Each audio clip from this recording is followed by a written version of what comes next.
All right, here we go. Betting Weekly Live coming at you on a Thursday. Of course, Betting Weekly Studios, part of the Bet Rivers Network. Great to have everybody with us here today. Mike Carver with you, along with Doug Kezirian, as we get ready for all the action tonight. Opener of Week 9 in the NFL with the Ravens and the Dolphins down in Miami. We've got a couple college football games, a couple of NBA games, big night on the ice. Plenty to do as we get moving here on a Thursday night. Doug, it's great to see you as always. And for the first time this week, we can go in and I can say I ruined the Daily Double this time, Doug, because I just got a little too greedy. Went after the Dodgers last night. What a performance by Yasevich in that game. And everything else, Doug, that I either bet or liked came through, whether it was the over in the hockey game, the Bulls, a few other things. But unfortunately, Doug, I went with the Dodger run line for the Daily Double. It's a little disappointing. I was worried that shaving yesterday morning would break up the streak on my end, so I was a little concerned at that. Glad the Nuggets just opened up a can in the third quarter and took care of business like I expected. I really liked that play. I hammered it myself. So hey, Carver, newsflash: there's going to be times where I lose and you win. So it happens. Hopefully, people, or if they're smart, they would bet each individually, and then the daily doubles a little sprinkle for an extra, payback or odds payout. And of course, we do have the chat box rolling here on Betting Weekly Live. Needleman already in there. Superb picks yesterday. Nuggets minus 12.5. Smash job for the Nuggets last night, Doug. Very well done by you with them. Good job.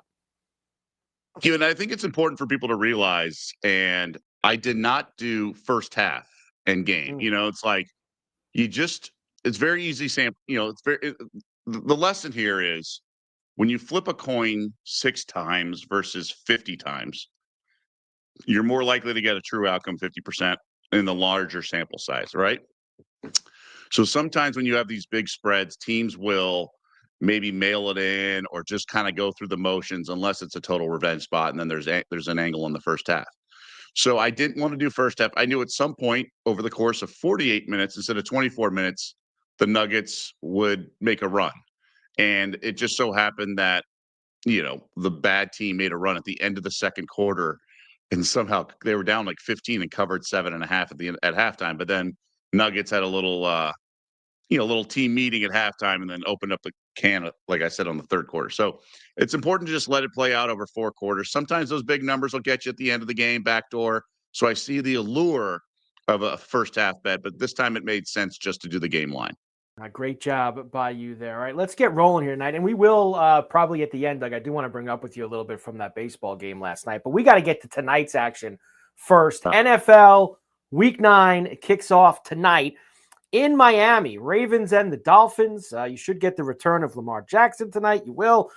First, before we get going, of course, Bet Rivers does have the NFL primetime first touchdown, second chance bet tonight. Users who opt in on the Bet Rivers app or at betrivers.com will receive a second chance token for any first touchdown wager on each game day of primetime NFL games.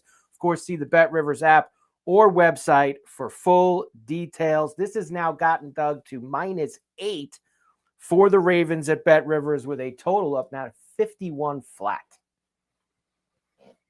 I'm torn here. I think Tua's good for one game a season, maybe 2, but they're never back-to-back. So I think it's a great spot to fade the Dolphins. So if I have to play it, which I do in pick'em leagues, I'm laying it with the Ravens. Their defense still isn't good. Now, I know when they played the Texans, it was awful, and they had, their top 5 salaried players all out, one of which was Lamar, but the rest were on defense. Okay, so maybe they won't be that gross on defense, but there is a scenario where the Dolphins can score here. And remember, the Dolphins played the Bills earlier this year, almost had the game. If they didn't rough the punter, they would have been getting the ball back with a chance to win. Now, that feels like an eternity ago, and by no means is Buffalo like the greatest thing in the world, but it should just remind people that the Dolphins are not as terrible as they looked when they faced Cleveland at the dog pound. Now, they obviously are coming off a nice performance. I think the Ravens get them, but it's a big number to be laying on the road. So I'm not in a rush to play it, but in pick'ems, I am laying the 8 here. Yeah, that's the thing. We always talk about these Thursday night games And last week is when we kind of got back to the norm, right? Like usually it's you don't want to play the road team, especially if it's a big number. You want to play unders. You want to do all these things. And then last week we finally did have a road team, and the Vikings go to LA and get absolutely smashed in this spot. But we have a road favorite here in Baltimore with Lamar coming back. I'm with you. I don't have a lot of faith in the Dolphins giving you a big performance twice in the span of 5 days. That seems like a lot to ask for. But what about this total at 51? Thursdays have opened up this year.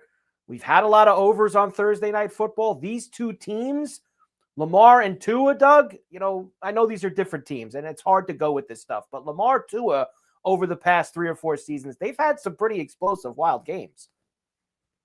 Obviously, Baltimore is the big playability. We know that. And then the Dolphins with Tua, I guess the receivers can do the work. I just don't, I'm not putting Tua in the Brett Favre category when I was younger, like can't bet on him, can't bet against him.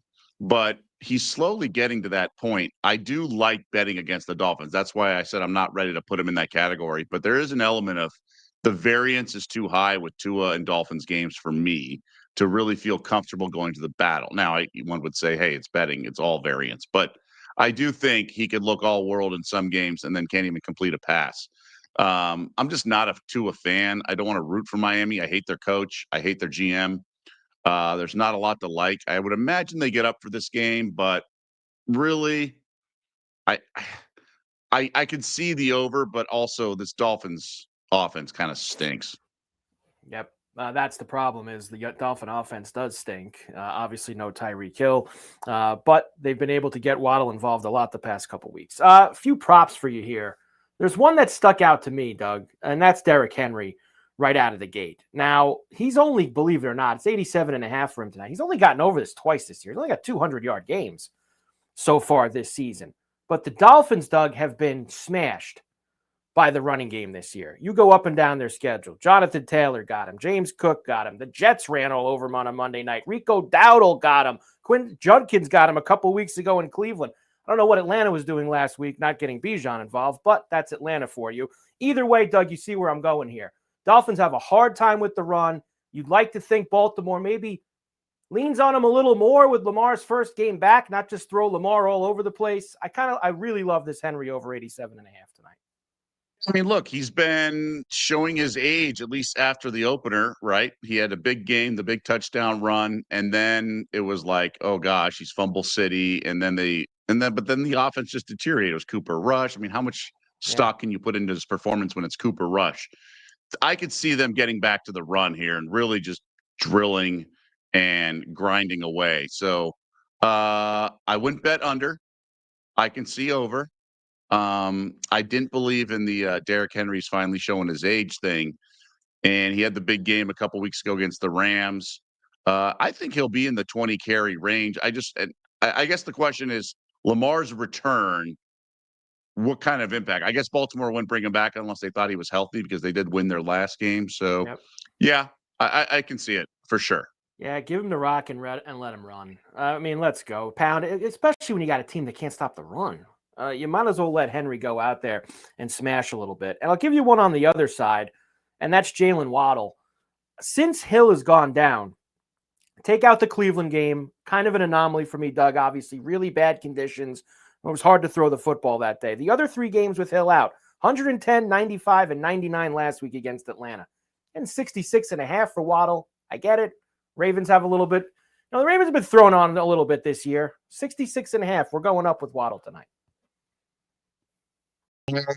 Good luck. I can't bet on Tua throwing the ball. I know the game script would be trend that way, allowed for him to throw. Obviously they'll be trailing, blah blah blah. I hate Tua. I hate the offense. I really think they should try to run on this Baltimore defense, to be honest, with Achane and everything. But we'll see. I don't know if McDaniel does the things that they're supposed to do. Maybe the extended run with a little screens to Achane tonight. Yeah. Maybe we can get that in that area Waddle. For a night. Even with Waddle too, like you say, Tua is not throwing the ball 30 yards down the field. I mean, that is not the playbook for him. I think the playbook is short screens, intermediate, Tua type stuff, and hopefully Waddle could do some of the work. like he has been doing the past couple of weeks while they've been at it. And I can't leave without a touchdown. Of course, I was waiting for this one. Another thing Dolphins aren't good at, they can't stop tight ends. They are off. Even last week in their win, Pitts had like 9 catches against them. So they have a big problem in the middle of the field. We'll go Mark Andrews at plus 185 tonight for the Ravens side of things. Hey, I never get in your way with these touchdowns. Anytime touchdowns are your cup of tea. Once in a while, I'll have something, but not here. I like to take the big swings, Doug, especially in these. I love the tutties. I got to get involved with this plus 180. I like the bigger swings. The first touchdown. Give me some 20-to-1s. It's a real. There we go. I like to live. Let's go with the big numbers for you. Bet Rivers tonight. Their special is Quoth the Raven. Derrick Henry to rush for at least 10 yards in every quarter of the Raven Dolphin games. You need 10 in every quarter from Henry. That's boosted from plus 140 to plus 200. That would be, Doug, a lot of usage from Henry. 10 yards, that's a lot of usage. You got to think about it. It's how you think the game is going to go, right? What would make me nervous there is if they're up big in the fourth quarter and it's like a Justice Hill and Mitchell show, like at the end of the game, and you don't see Derrick Henry yet. Right. I got one for you, though. How about first touchdown score? Any other Ravens player at 40-to-1. So, you get the defensive touchdown, maybe a tackle in the backfield gets the ball. That's not bad. Special teams. Go with that. I mean, if Tua stinks as much as I think he does.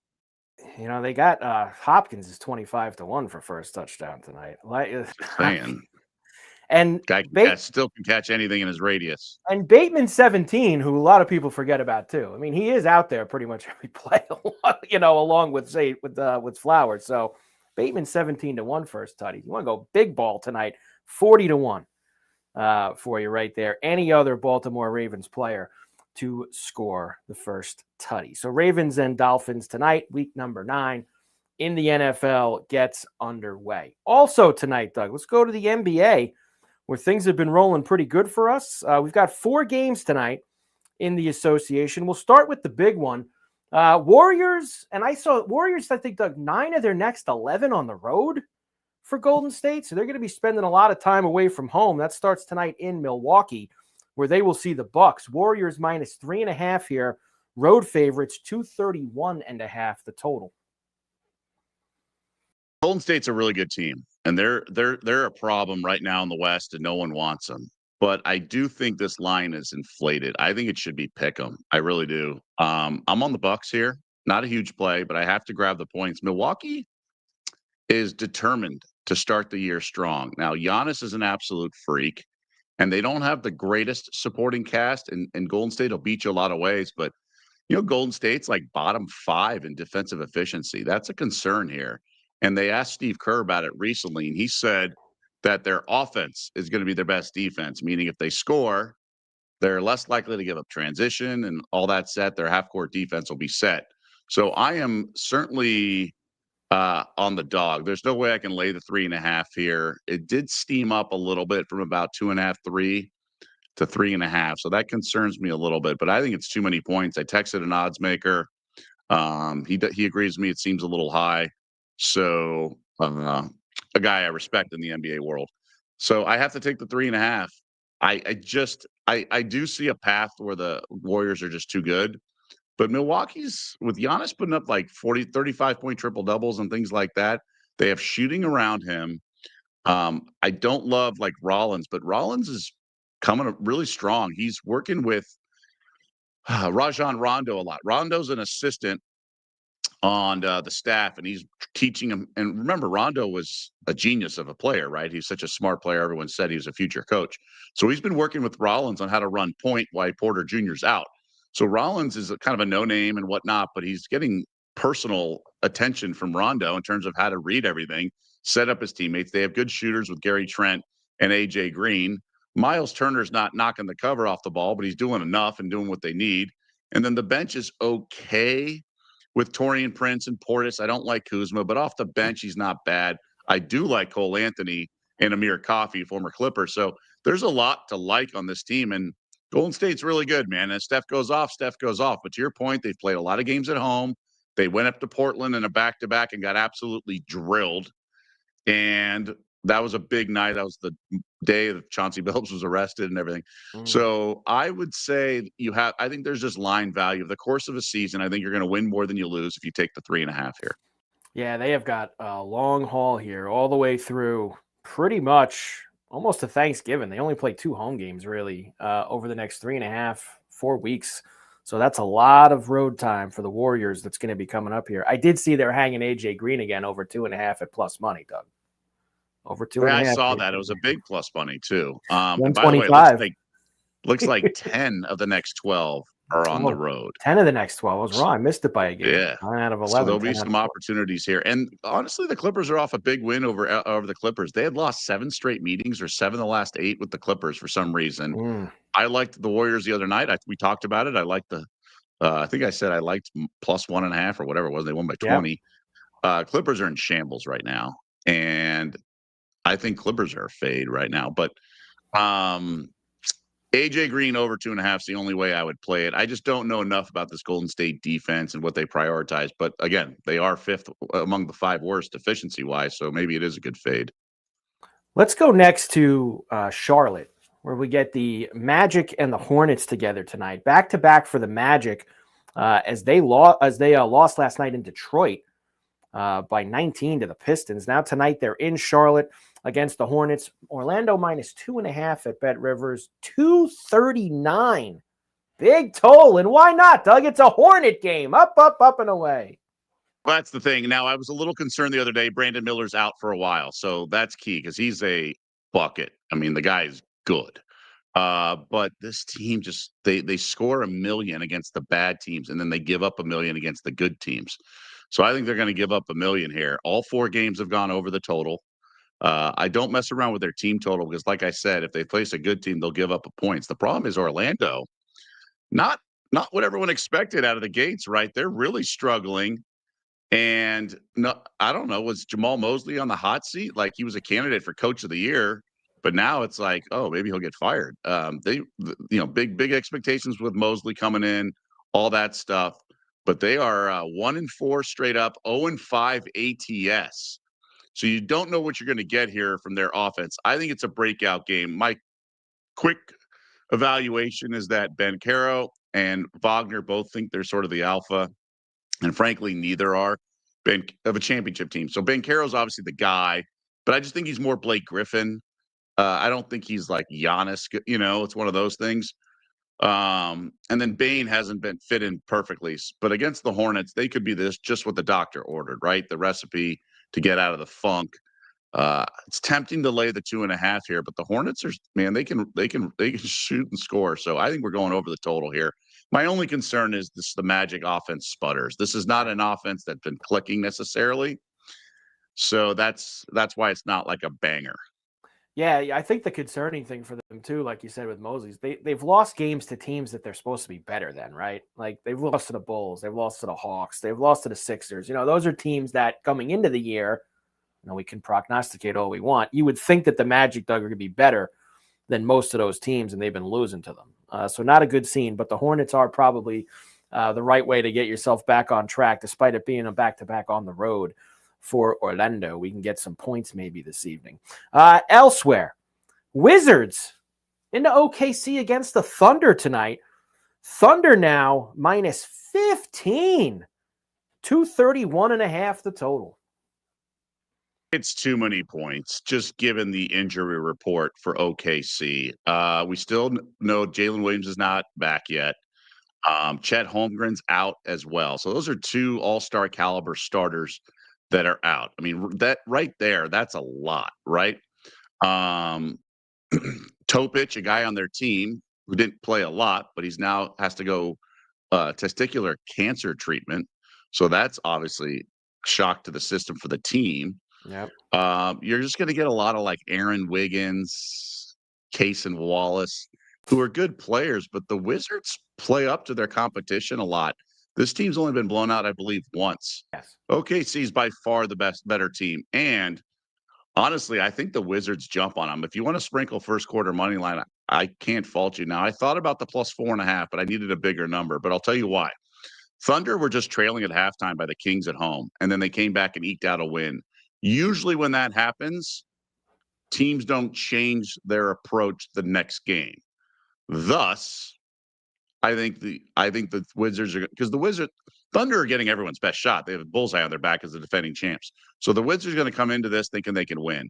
And the Kings just took the Thunder down to the wire. I just think OKC's running on empty here. I'd sprinkle a little money line, to be honest. Not the worst bet at plus 700. Yeah, the first quarter money line is plus 250 for Washington. First quarter. You feel like you need more than that, right? If you're going to actually think this Wizards team is going to outscore them. First half money line might be something that I'd be probably more interested in.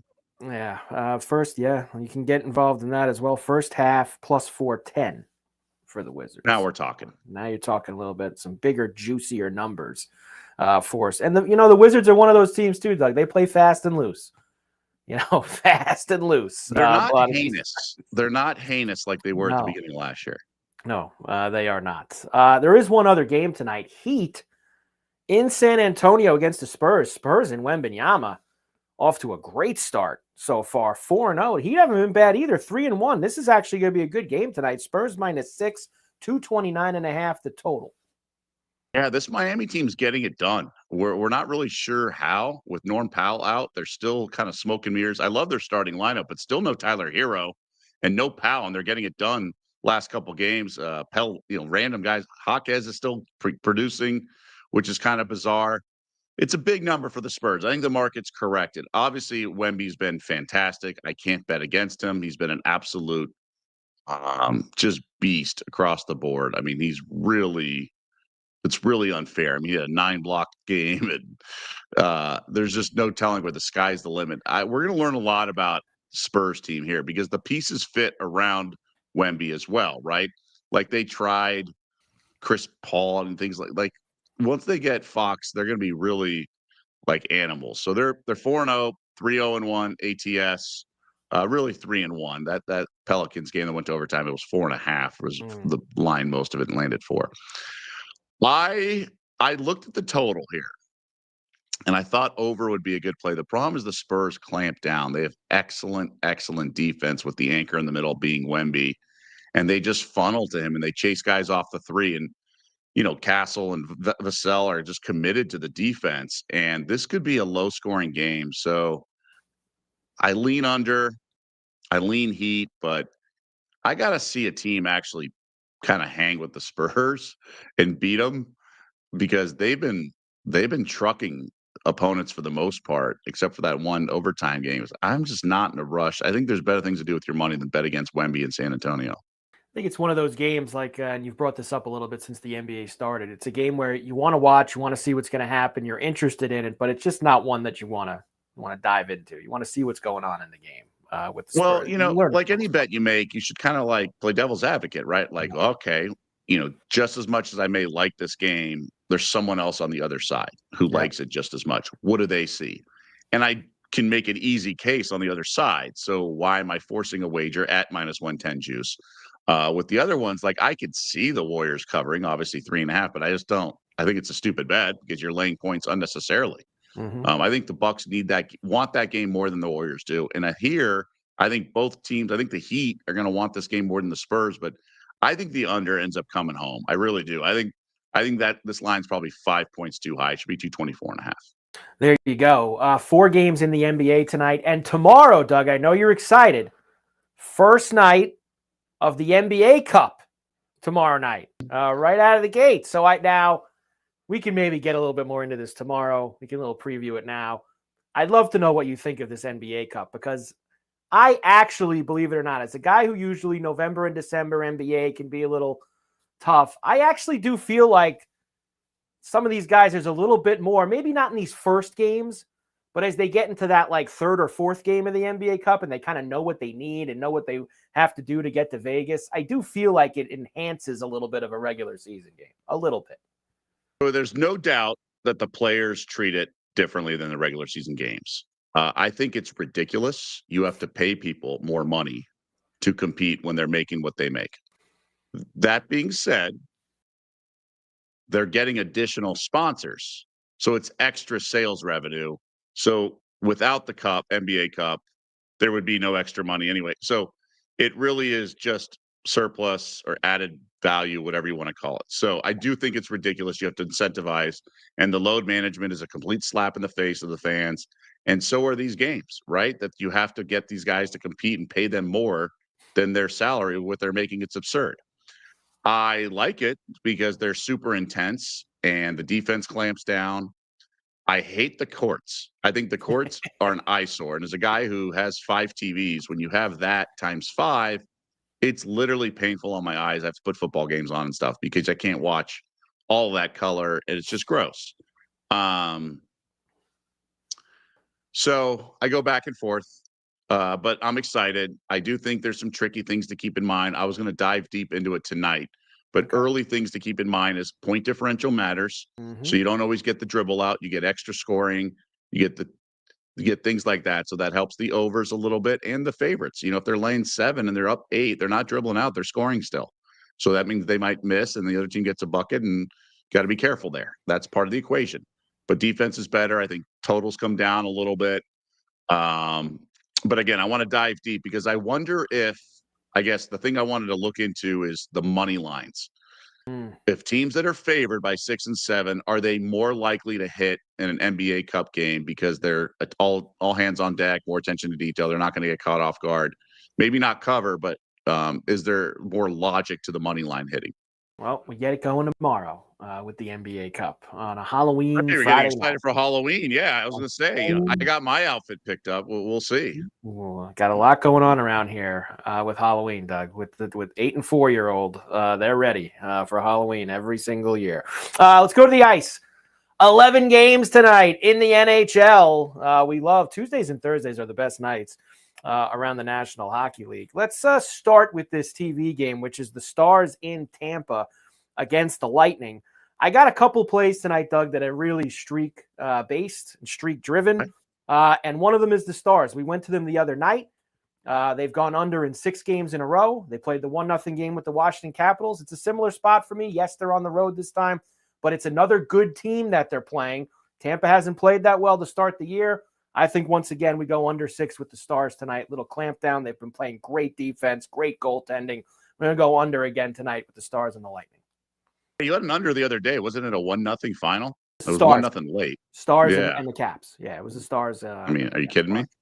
So we're going to go right back to it and see if we can get another one this evening. Next one I'll go to is the Blackhawks. Now, the Blackhawks are supposed to be one of the worst teams in the league coming into the year. They've been pretty spunky, Doug. We've talked about them a few times. They're 5-3-2 so far this year, and they have covered the puck line in all but one game so far. 9 out of their 10 games this year, they have been on the right side of the puck line. A little bit of a tougher chore tonight in Winnipeg against the Jets, who are a very good team, as we know. They're out 7-3 to start the year. But I'm going to take one more shot with them. They've been good to me, Doug, and I'm going back to a -127 plus a goal and a half for Chicago in Winnipeg. Probably a little step up in class for them, but they've been very good covering these puck lines. We're going to go to the Blackhawks one more time. I fault you there. If you've done well with it, it's obviously more likely you want to fire. So I like it. Go for it. And the other streak-based one is St. Louis. They have been playing wild pond hockey. 6 straight overs for the St. Louis Blues as they get ready to take on Vancouver this evening at home as well.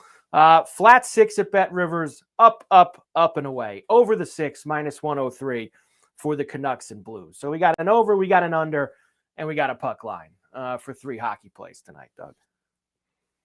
We talked about it the other day. Someone asked in the chat, will we see a 7? And we answered that question and everything. The question is, if these Stars keep playing these low games, are we going to see like a 5.5s? Yep. I've already seen a couple start to sprinkle. I think the only reason you're not seeing it tonight with the Stars is because you have Tampa on the other side. I think that if Dallas was playing somebody a little bit more offensively challenged, Doug, I think we'll start to see 5.5s with the Stars coming up, which in some cases it's not going to scare me away, but they're coming. I think it's just the opponent tonight. And really a couple of other things. We've been on the Islanders a lot to the over. They've been good to us. They're in Carolina tonight. They're probably going to get smashed. It's 6.5, even money to the over. But I'm going to stay away, Doug, because one of the Islanders' best players, Matt Barzell's out of the lineup tonight. Patrick Waugh sitting him because he missed the team bus. I guess either this morning or yesterday, whenever it was. So Barzell missed the team bus, so Patrick was sitting him down. So not having one of their two best offensive players on the ice, I'm going to get away from the Islanders' overstreak. Okay, good. I mean, you got to adapt, right? Stay nimble. And there's a couple good late-night fun games if you want. You know, the Devils probably score 1 billion goals in San Jose tonight against the Sharks. I think that the Kings No, and the that's Red my Wings, go-to, the Shark Tank overs. Shark Tank over 6.5. I mean, the Devils, they almost crawled back from 5-0 down against the Avalanche the other night. They got it to 5-4 and then proceeded to give up 3 more to lose 8-4. So we'll see. Devils could maybe clear the 6.5 by themselves there. And I think you can get some over in LA too with the Red Wings and the Kings with the flat 6 late night out there. So we got a couple good late night hockey games that you can roll with for some totals later tonight. Of course, make sure if you like what you're hearing, you continue to tune in. Go and subscribe. Betting Weekly Studios on YouTube. And also, you can check out all of our previous shows there, including released this morning, Betting Weekly EPL. Join Dan Roebuck, Nigel Seeley, and Jack Wright as they preview match day 10 in the Premier League, including a discussion on the slide of the defending champion, Liverpool. Not a good start for Liverpool so far this year. Dan, Nigel, and Jack have got you all set up. Match day 10, Betting Weekly EPL. Go check it out on the Betting Weekly Studios YouTube channel. Steve from Lynn hit on the first period over last night in the Leafs. Thank you. And yes, I did throw that out there. I thought there could be some goals early. They flew over it in the first period. They flew over it for the game. I'm upset I didn't make that the best bet because the hockey's been in the best bet a lot this week, and I should have went there instead of the Dodger game. So, yes, Steve, we did get that Toronto-Columbus over last night. Very good for us. All right, college football. We got a couple games tonight, but as we like to do on a Thursday, Doug, let's preview a few of these big matchups coming up on Saturday. Good one in the noon East window. Vandy, of course, everybody's darling. Diego Pavia, great wins, unbelievable games. Now they go to Texas to see the Longhorns. Texas -3. Over-under, there you go, over-under 47 now, as that's gone up a couple ticks from this morning. Vandy and Texas, Doug, to kick us off for Saturday. It might be a public play and quote unquote square, but I don't care. I'm on Vandy, but it's just a lean for me. Obviously, we're not sure about the status of Arch Manning. He's been concussed. Frankly, Caldwell came in and threw a perfect pass and was just fine. So as a better of Vandy, or at least a leaner of Vandy, I want Arch to play. I think it's in his head. He's not very good. I'm not convinced he's better. I would think Sarkisian has pressure to play the Manning. So it's not like, well, he's the better quarterback on the depth chart. Like, I'm not so sure he's the better QB. I think Vandy getting the full 3. I don't trust this team. They should be coming off a loss, Texas. I lean under 2. I think this Texas defense is legit, and they're really good against the run, and that's what Vanderbilt's going to want to do. I just think Pavia is going to make plays, and this Longhorns offense leaves a lot to be desired. Yeah, the first thought on my mind, Doug, was under for this game. Just watching these Vandy games the past couple of weeks and how some things are going, not knowing what's going to go on with Arch. Now, they said today that Arch was making, quote, making good progress in practice. But they're still, of course, Sarkisian, not sure. Caldwell is going to play if he can't. You know, I feel Texas here, Doug, but honestly, I don't want to get in front of the Vandy train right now. I think that they have a little magic carpet ride type stuff, America's darlings, trying to get into the college football playoff. I don't think I want to get in front of that. So I think it's under or nothing for me. I'm going to stay away from the side. Yeah, I hear where you're coming from. We've been doing this a long time. We know when it's a little too trendy. Like the ebb and flow of a season does not suggest Vanderbilt's the right side here. Right. But I will say this power rating's a little much. There's been value to be had on Vandy against Mizzou and against who's the other team I'm blanking on that they played was to LSU. But I don't think this is the spot here. I think this is the spot to back Texas, but I can't do it. So that's why I lean to the dog. Big Ten on Saturday night. USC making the trip to Lincoln. New extension for Matt Rule today. Obviously, with his name being thrown around for every job, or specifically the Penn State job. Of course, he gets himself a little extension at Nebraska. USC and Lincoln Riley -6.5, a road favorite here with a big total of 59 at Bet Rivers right now. Should be a fun one under the lights in Lincoln. Strange. His buyout's only $15 million, so I would laugh if like next week Penn State announces him as their next head coach and like pays the buyout of $15 million. Okay, so a couple things. USC has not been good on the road in conference play. However, those circumstances were different. They were both early games: the Purdue game, the Illinois game. Also, the Illinois game, they had, I think, food poisoning, things like that. So the Stars were definitely against them. I think they're more aligned here. It's not as long of a trip. I don't believe in Nebraska. They've been, so against the spread, but that's as a favorite. I think USC can put up points if they want to. I think they are still a dynamic offense. I don't believe in this Nebraska defense. I wouldn't be shocked if USC just scores at will. Now, this Trojans defense is not very good. They played well against Michigan, but that was off a bye at home and a night game, and the Wolverines just couldn't do what they wanted to do, and it was a great spot to back USC. But for the most part, this Trojans team is very, very like meh, as the kids would say. So I'm not in a rush to lay the 6.5 here, but I don't think it's a slam spot for Nebraska either. I think the Trojans defense is still a bugaboo. That's always been the case with Lincoln Riley. So I think a Nebraska team total, like I don't love Raiola, but I think Nebraska can get their points. So over 26.5, I think feels like a smart play here. Yeah, look, I don't really want to trust Nebraska. They do let you down a lot. Looking at USC the past couple years since they joined the Big Ten, obviously second season of it here. You know, the games where they travel east, and I think, Doug, this kind of goes both ways. You know, you look at the teams from the east that go to now USC and UCLA and Washington, Oregon. You look at those 4 teams going east. Specifically USC, they've had some weird games going there. Now, Nebraska's not exactly going to College Park, so it's not like it's that long of a trip for them to go here. But I don't love them on the road in these spots. Or should you? I really don't. And Nebraska getting points at home. You know, I feel like this is one of these games, Doug. We've seen Nebraska play. They did this with Michigan earlier this year and a few other spots. Like, they make you think that this is the game where they're going to maybe jump up a level or to the next level, and they end up losing it on the last play. And they lose some heartbreaker 3-point game, and once again, they don't get it done. But they'd cover the 6.5 in that spot. So I think that's kind of where I'm angling towards Nebraska at this point. I don't know what I'm going to take in a pick 'em. In some other contests where I can avoid the game, I'm avoiding the game. But in a pick 'em, I might have to take USC here. I just think Nebraska kind of stinks. That is a problem at the end of the day. They do kind of stink. But I like them to score enough points. I think it's just like a 40-30 game for the Trojans. Yep. Here's the one that me and you both like a lot. This is this Oklahoma-Tennessee game, of course, that is going to be taking place on Saturday as well. This is Saturday night under the lights at Neyland. Tennessee now at Bet Rivers -3, total a flat 55.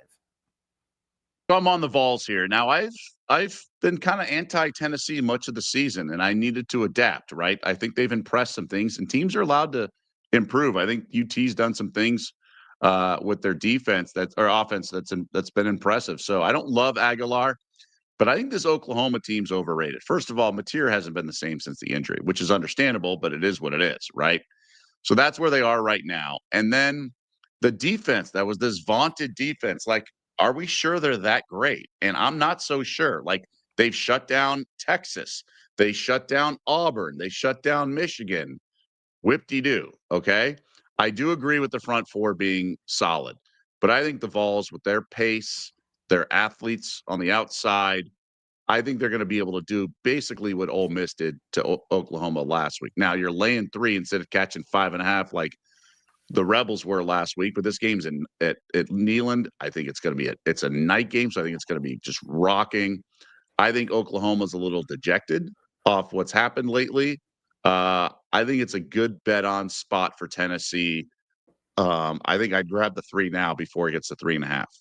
And at the end of the day here, Doug, this is a de facto playoff game.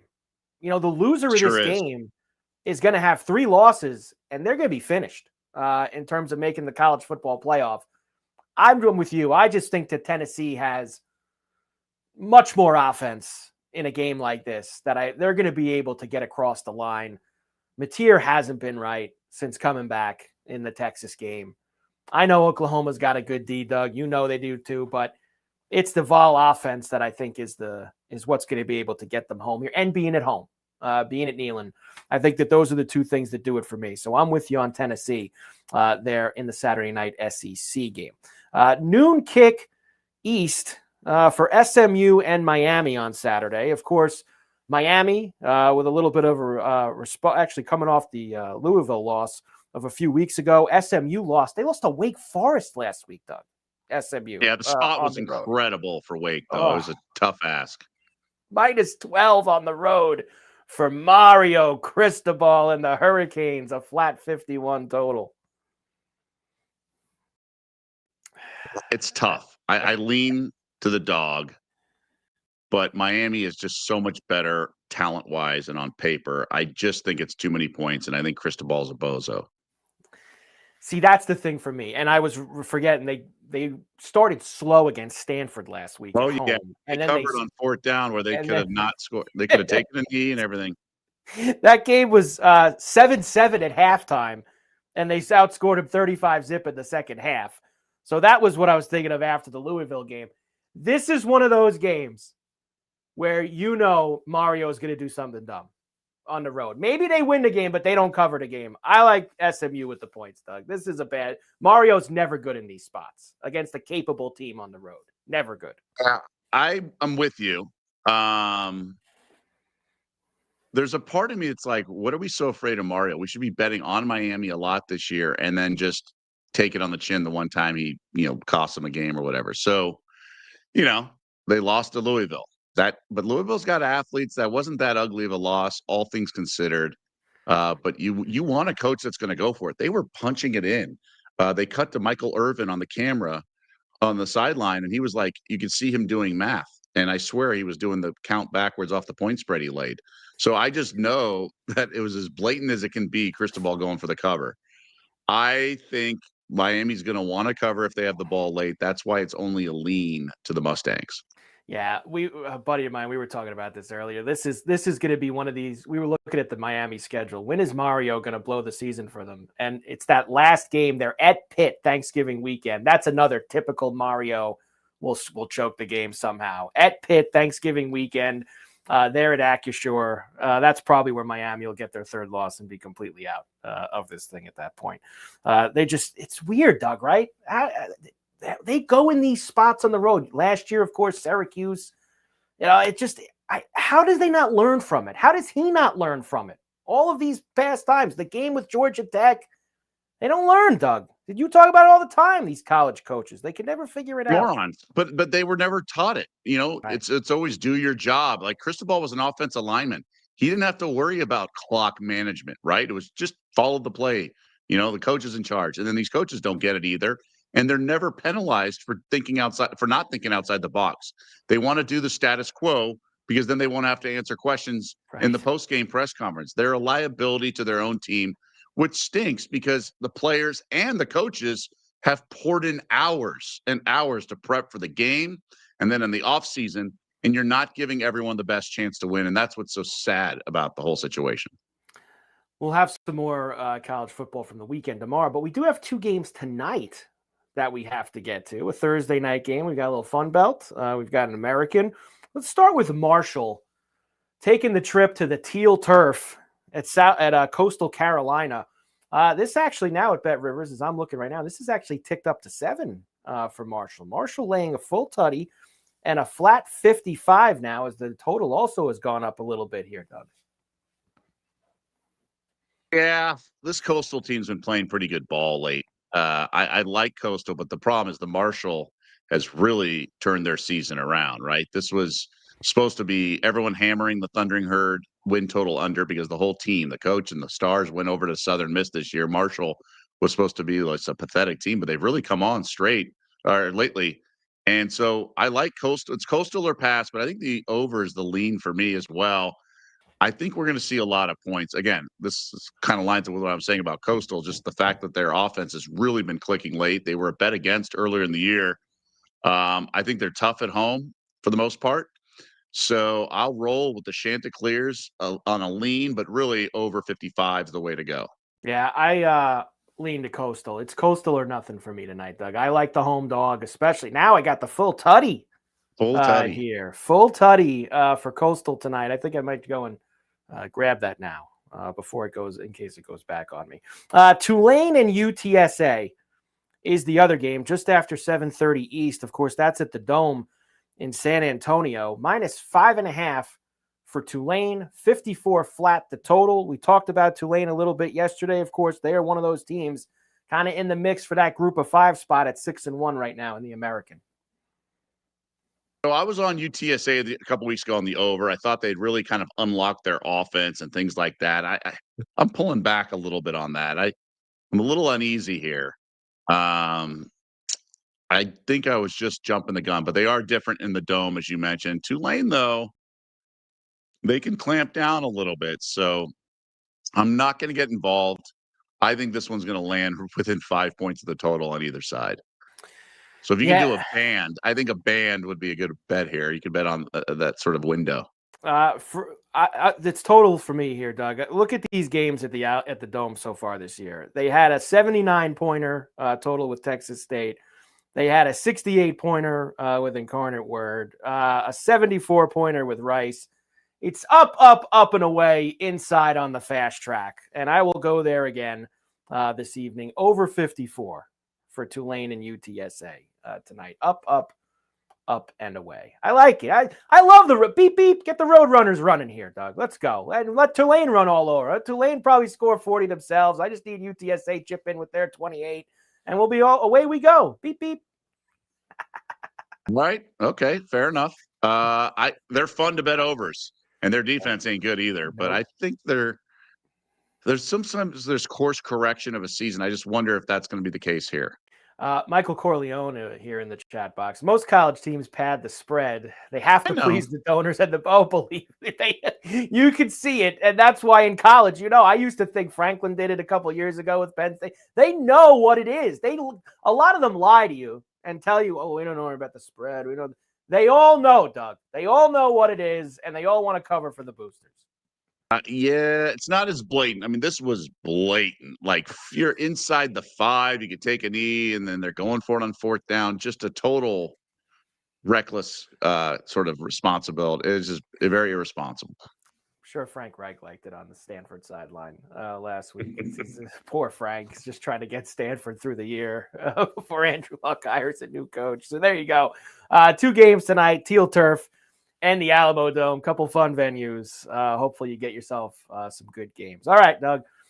It's time. Actually, before we do best bet, you know what? Let's do the best bets. I'll save the World Series as a preview for tomorrow night. Best bets for this evening. For us. I am going to go with that Derrick Henry over 89.5. I believe now down to 87.5. Max was telling me before. So Derrick Henry over 87.5. I really believe, Doug, this is a night where he shines against a very bad Miami run D. Lamar's first game back. Let's lean on the big fella here and let him rumble for over 87.5. So I like that one. And for a hockey as well, under in the Dallas-Tampa Bay game, under 6. All right, I was waffling. I mean, both of them are plays. I just don't know which one I wanted to be the best bet. I was almost going to take the Bucks plus 3.5, but I think this number in OKC is just way too high. I'm grabbing the 15 with the Wizards of Washington D.C. Just want to let everyone know I hammered the Nuggets. I said it was a banger. That is not the case for tonight's best bet. It is a regular play that I like. It's just too many points. I think OKC is going to be an impressive team this year. They're still undefeated. They still have the MVP, but they're missing pieces with Holmgren and J-Dub. And it's just a lot to ask. And they're not going to be up for this game. They're coming off a sleepy game where they still got away with the win. I expect the Wizards to be up at halftime. I have to take the plus 15. When you have Middleton and you have McCollum, you do have adults in the room. Okay. to go along with the young guys. I would have made this line like 10.5. So maybe I should be banging it, but there's just variance here. The Wizards can certainly get blown out. But they play hard. So like when they played the Bucks, they were down 1 million after the first quarter, and they played hard the rest of the way. Now that was the opening night, so I get it. But this is not a Wizards team that's going to kind of fold like the Pelicans did yesterday. At least I hope they don't. So I think this is the right play. So there you go. The daily double for tonight. We take a best bet each. We'll do Derrick Henry over the 87.5 rushing yards with the Wizards plus the 15.5. And we get back into that zone, Doug, that we had Monday and Tuesday, that plus 250-ish area of plus 253. I extended a little too much yesterday. Got us into the 280s with that run line for the Dodgers. This is our safe no second space. Guessing, Carver. This is our safe space. We turn the page. Memory plus 253. Memory of a reliever. Let's go. Henry, and the Wizards tonight for the Daily Double on Betting Weekly Live. All right, Doug. Tomorrow's Friday, as we all know. It's Halloween. So we've got all the Halloween festivities here on Betting Weekly Live. And we will have all the NFL for the weekend. More college for the weekend. NBA Cup tomorrow night as well. Look at that. Trick or treat with Betting Weekly Live. There'll be some hockey games and Game 6 of the World Series, as unbelievably, Doug, stunningly, the Toronto Blue Jays up 3-2 on the Dodgers going back. And now the Dodgers will try to stay alive with Yamamoto tomorrow night against Kevin Gausman. Man, it's going to be fun seeing if we're going to get a Game 7 on Saturday night in Toronto. I mean, it's disappointing as a Dodger fan, but it's not that surprising. It's baseball, man. Crazy stuff happens. Teams, bats can go silent. Everyone just assuming that this would be a walk in the park for the Dodgers going into the series. I was not there. I didn't have any action. I do think Yamamoto can force a Game 7. He's a guy who's obviously pitched incredibly when they needed it most. And I'm not a Gausman guy. I do think the Dodgers win Game 6.